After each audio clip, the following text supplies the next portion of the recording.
let us prepare ourselves. If you put your hand over your eyes, I open my eyes to see the spiritual truth today. Now over your ears, I open my ears to hear the spiritual truth today. And over your heart, and just extend out your arms. I open my heart to receive the spiritual truth today. The spiritual truth that I'm working with today is that you have all the freedom you're ever going to have right now. All the freedom you're ever going to have, you have right now. Never any more than what you've got right now. Now, it doesn't mean you're experiencing all the freedom. It means that you have all the freedom you're ever going to have right now. And isn't that what we want? Isn't that what we really want in this life, is freedom from separation? Freedom from being separate from each other.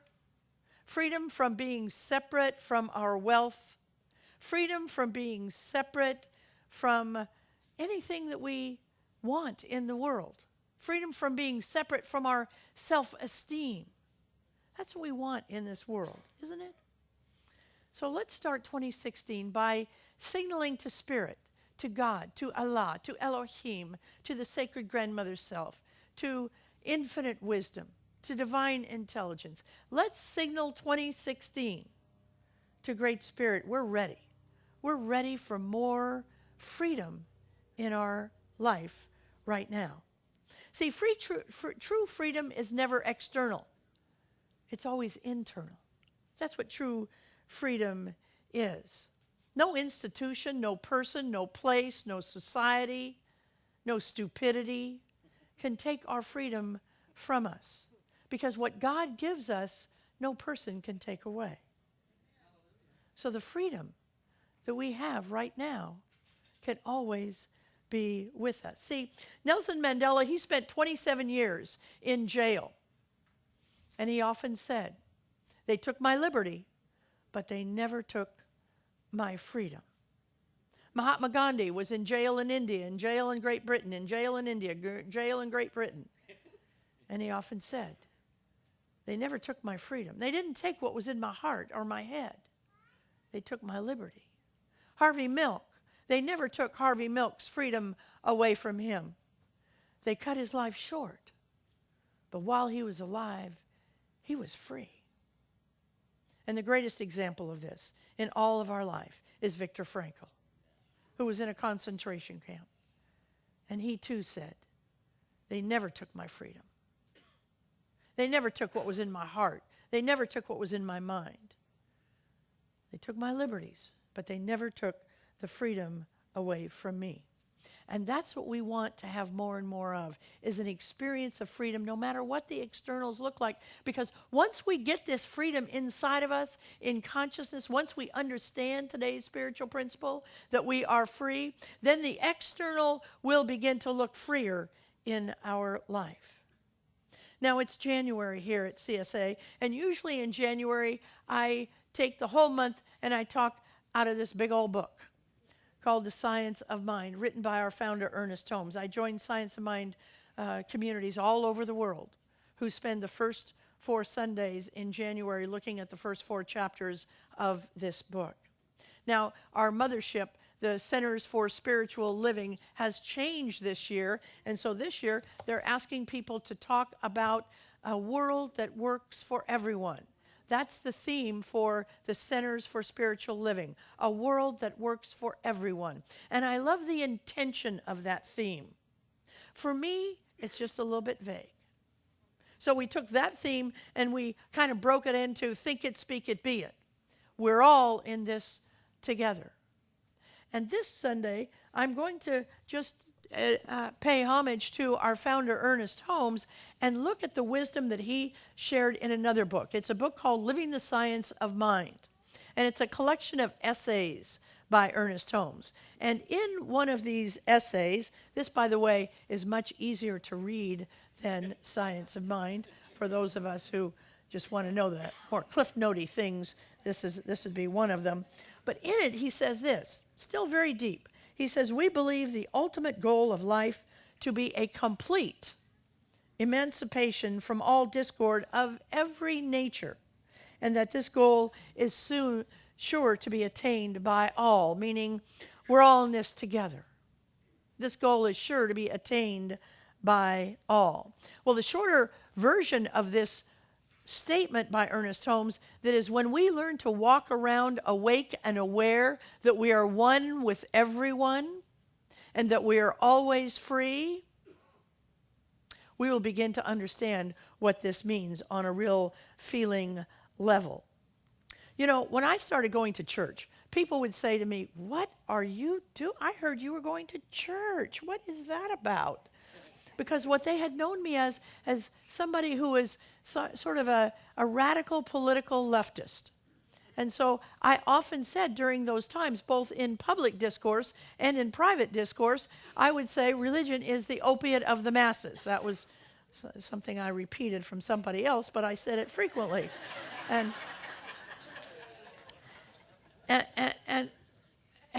when I said it, what I was talking about religion. I wasn't talking about spirituality. I was talking about the rules of religion, because so often many people couldn't get to the power that was within themselves because they were relying on somebody, and somebody in the sky, somebody in a robe that would look much like this one, or with a yarmulke or something on, that would tell them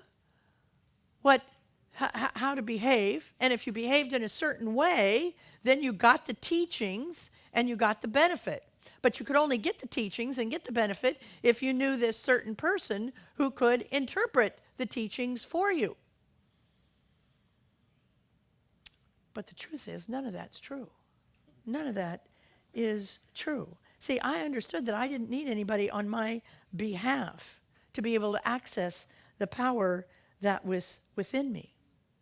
Then I, quite by accident, went to a church much like this one. I used to say it's quite by accident. It was not by accident. But when I went to that church, I began to understand and to learn these spiritual principles and the power that was within me simply by studying them and by learning them. And yes, I had guides. I had wisdom teachers. But I didn't have anybody outside of me that was keeping the information from me. This was a church, a community, much like this, that wanted to share it. See, there was no accident that I went to that church, any more than there's an accident that you went to this church this day, today. Everything is by right of consciousness. Every single person you draw into your life, the ones that you like and the ones that you wish would go away, you drove them in by right of consciousness. You came to this church by right of consciousness. Every building you walk into is by right of consciousness. See, the real opiate of the masses, which I didn't understand at the time, but the real opiate of the masses is us not understanding who it is we are. Amen. That we are the presence and the power of God on this planet. The real opiate is that thinking that we're victims of somebody else's power, whether it's a person or a condition. See, sometimes we give our power away to our boss, to our love, to our whatever, our family member. We give that power away, and then we feel like we're victims, but we gave our freedom to them to handle for us. See, the real opiate of the masses is to think that we're anything less than God. See, and when we get that at a deep, deep, deep level, we will understand that we don't have to walk around. See, God doesn't walk around wondering if God is handsome or pretty or went to college or got a master's degree or owns a house or worry about how big his butt is. God doesn't worry about any of that. God is not even concerned about that. Yet we continue to be in our lives. See, it's imperative that we get this, that we get it at a deep enough level so that when we walk out of here, we've got it, and we start beginning to act as if we are the God among gods that Ernest Holmes talked about in the sacred reading today. It's so important because once we get that, we will see that we don't have to have any kind of calamities in our life. Once we get it, we will see an end to race-based violence. Once we get it, we will see an end to shootings, mass shootings in Paris or San Bernardino or anywhere else. Once we get that, we will understand that in homes where there is such fighting going on, we don't need to do that because we are a presence of God among gods in our life. See, the real opiate of the masses is to think that because we were born poor or because we are poor right this minute, we will never have money in our lives. Wealth is a right of consciousness. When you walk down an airplane and you see people in first class and you're going to the end of the plane, it's not about money. It's about a right of consciousness in our lives. And we can all work toward seeing something different. Well, eventually I was able to tell people why it is I went to a church. I was able to say that I found a liberating doctrine that is found in this book and in that book and in the teachings here. A liberating doctrine that nobody had to be bad for me to be good. Nobody had to be wrong for me to be right. Nobody had to be lonely for me to have friends. I began to understand how powerful walking in the way that God walks really is. See, in the New Thought way of saying this is that we are simply harmonizing ourselves with spiritual truth. When we say we are walking with God, we don't mean that we're walking holding the hand of somebody in the sky. It means that we are walking with a heart filled with compassion, with a heart filled with grace, with a mind filled with wisdom, with a life filled with equality. That's what we say. That's what we mean when we say that we are walking with God. We say when we're walking with God, we're not swimming upstream anymore. We're only going to keep swimming downstream right now. See, by holding the words of Ernest Holmes accountable in our life, and let me just read it one more time. We believe in the ultimate goal of life to be a complete emancipation from all discord of every nature, and that this goal is sure to be attained by all. We're in this together. So that as we begin to attain this goal of letting discord go back into the nothingness from which it came, we reach out and we help one another reach that same understanding. See, discord means any fact or fiction that flies in the face of spiritual truth. Any fact or, because remember, facts are just a collection of evidence. Doesn't mean that it's spiritual truth. You can have a number of people who have stage 4 cancer. Those are facts. That's not the spiritual truth of who that person is in their life. See, we want to understand that it is discord is much, much more than having a fight with your spouse or your kids or your boss. Discord is much, much more than being betrayed by a friend. Discord is much, much more than losing money to somebody who wasn't honest with you. Discord is much, much more than that. Discord is beginning to understand. It's beginning to understand that it means that we are one with, we've forgotten that we are one with all people. See, discord is that we're separate from anybody. That's what discord is, that we're separate from anybody. It's a fact or fiction that your mother-in-law is not the presence of God. It's fact or fiction that the last person you had a fight with is anybody but yourself. That's what discord is. That's what true discord is. See, it flies in the face that if you're a person who is in the church this morning and you just got out of prison and somebody's saying you'll never make anything of yourself, that's fact or fiction. That's not spiritual truth. It's fact or fiction that if you were raised by people who didn't know how to raise a child, that you will never make anything of yourself. That's fact or fiction. That's discord. That's not spiritual truth in our life. See, once we get this ultimate goal of life is the complete emancipation of that kind of discord, that kind of separation, that kind of limited thinking, that kind of faulty thinking. Once we get that that's what discord is, and we make a plan to have complete emancipation from that discord, and we begin to work at it. In a minute, I'm going to say some specific things we can do to work on it. But once we set that intention to have complete emancipation from all discord of every nature, you will know a celebration in your soul, in your heart, in your mind that you have never known before in your life. See, but nobody's going to force you to hold that as your goal of life. So you can delay it. You can work on what I call sub-goals. Sub-goal, like a date with Susie, is a sub-goal. A BMW, that's a sub-goal. Shooting under 100, that's a sub-goal. See? Those are worthy goals, and they need some of our attention. But if you want to go to the big spin, if you want to get the main thing, then you want to have this goal of complete emancipation of all discord of every nature in your life.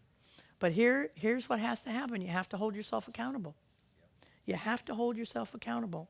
So I'm going to talk about 4 things you can do, because one of the things that we do at this church is we not only think it, we speak it, we be it, but we also figure out what it means. You know, you can go to some churches and you hear a beautiful, beautiful scriptural homily, and you're not quite sure what to do with it. I don't let you out of here without letting you know what I think you ought to do with it every day. So here, yeah, I'll take that. I'll take that. So here are 4 things you can do. You can prospect your they talk.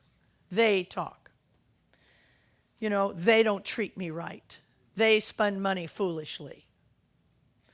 They do this. They treated me this way. That's they talk. Every time you say they talk, you have just committed a discordant act because you've put somebody outside of yourself. Remember, discord is anything that flies in the spiritual truth, in the face of spiritual truth. Spiritual truth is that we're one. There is no they. And when we can begin to get that and act from it, and it's hard. I mean, I'm a they person. We're all they people. Poor Donald Trump, he's just been they'd by me all over the place. Poor man, now I'm loving him. I'm saying, okay, Donald, you and I are one. There's just one of us. But sometimes here's what we do. We not only take the they, and then we bring it down to pronouns of he and she. So prospect your they talk, prospect your he and she talk. She got that job because of blah, blah, blah. He tried to impress everybody because of blah, blah, blah. Whenever we find ourselves doing that, we've just committed a discordant act, and we've thrown out our freedom. We've thrown out our freedom. The second thing is that we reinvent ourselves every day. Reinvent yourself every single day. Get up in the morning. Now, in recovery, we say, take what you like and leave the rest. So I'm going to share that and give that to everybody, recovery or not. Get up in the morning and look at your life. And take what you like and leave the rest at home when you go out the door. Begin to say, this is what I like and what I want more of. This is what I don't want any more of today. Begin to reinvent yourself. And whether you put it out and metaphysically or physically, doesn't matter. Some of us want better marriages. We don't want to throw our marriage out. We want to take those things in our marriages that we don't want anymore, and we want to throw those out. We can do that. Reinvent yourself every single day. Because remember, going for complete emancipation here, not convenient emancipation, complete emancipation of every discord in our lives. And there are some things that in order to be able to move on, we've got to say with our mouths that are scary. In order to have a better work environment, there may be some things in your work environment you have to say to somebody that is scary. Maybe there's some things in your marriages that you have to say in order to have complete emancipation from all discord. Sometimes it looks like you're bringing more discord in before the true discord, freedom from discord, happens. But we can do that. Now look, we are not just a Sunday church. There may be some things you have to say that are just plain scary, and you don't know how to even begin to say them. Practitioners, please stand. You call one of these people, get their cards, and call one of these people and say, I have no idea how to say what I need to say. Call one of these people, and they will help you work it out. Sit down, please. Thank you. See, sometimes I get people in my office, couples in my office, and one of them will say, I can't tell him that. I can't tell her that. That would kill them. I promise you, if you don't tell them, eventually it will kill your marriage.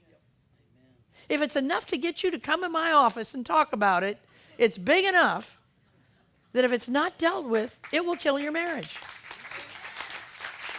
Amen. So use us. See, the third thing is keep firm before you the definition of discord. Anything outside of love and peace and harmony and joy is discord in your life. See, it's a nice word. Discord's a nice word for saying mad, frustrated, depressed, upset in your life. That robs you of your freedom. And you don't need to tell me. You know that when you're mad, you're not free. When you're unhappy and depressed, you're not free. Freedom is ours, but we build a fence of prison around us, and we don't need to do that. 2016 is our freedom year. Ask yourself, where is the break in my connection with Spirit? Where is the break in my connection with Spirit that has caused me to experience this kind of discord? And the last one is this. Once you begin to take this goal of complete emancipation from all discord of every nature, once you begin to experience that, we begin to live it. And once we live it, we never have to talk about it again. Because people will want to be with us. We will attract them to our lives. And you know how that is. When people are feeling free, when they're feeling self-confident, when they're feeling good about themselves, they're attractive. Oh, we might hate them for a second. But generally, we want to be around those people. See, we'll attract them to their own salvation just by being who we are. We're all in this together. Let's take this message into prayer. Knowing that there is a power, a glory that is ours if we simply begin to understand it, to reveal it, to bring it out.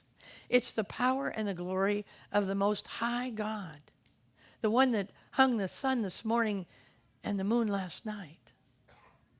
That God that fills up this church every Sunday with souls who want to know more about Spirit. I give thanks. I give thanks for the beautiful music of Curtis. I give thanks for every person who put this service together today. But mostly I give thanks to the Great One for always saying yes. I release this word into the law, and together we say, and so it is.